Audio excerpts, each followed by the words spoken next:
But thank you. And I really appreciate what Jim was sharing before me in his session about streaming. And I really hope that what you take away from my session right now when it comes down to authenticity is how authenticity and embracing that allows you to do all these different ways of showing up online. Because I think what I see a lot of times with folks, whether it's my clients or friends and family, is that sometimes showing up on all these different platforms can be a very intimidating experience. Like speaking live in front of people who I can't see your faces, sometimes that can feel a little bizarre. And I know even for myself, when I'm recording my podcast or when I'm recording or streaming and just have people in the chat, it can feel a little strange just looking at myself.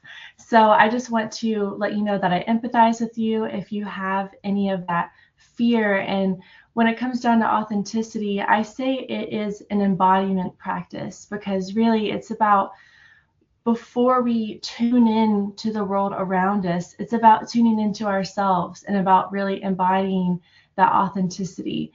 And when I say authenticity, I don't necessarily mean like, or I guess I would say I mean more about just showing up as yourself and feeling safe showing up as yourself and not fine-tuning who you are depending on your audience. I think that's something that I did in the past because I wanted people to like me or I wanted people to buy my stuff. And that's a very, I think, normal experience to have.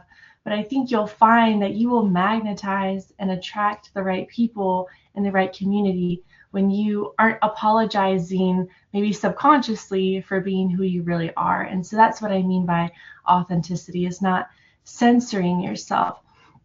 But I think before we get to that point of showing up authentically, we have to feel safe in feeling that way. And so if our nervous system isn't able to regulate and we don't know how to take care of ourselves, it's going to feel constantly nerve-wracking to get up and speak in front of people or to stare at yourself while you record a 40-minute podcast episode. So just know that the more time you give to yourself, you will have so much more to give to your community.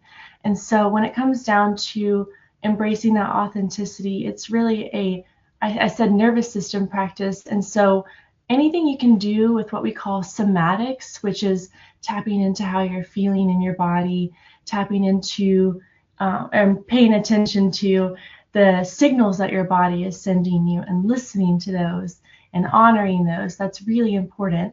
And so you can do that by just turning your attention inwards. And if your heart is racing, it's something that you can tune into your body by paying attention to that part of yourself and then sending some love to that area. And I say that authentically showing up is really an act of self-love, because when you are paying attention to those signals that your body is giving you and you're showing them love rather than self-criticism or rather than just trying to push them away, you're able to then show up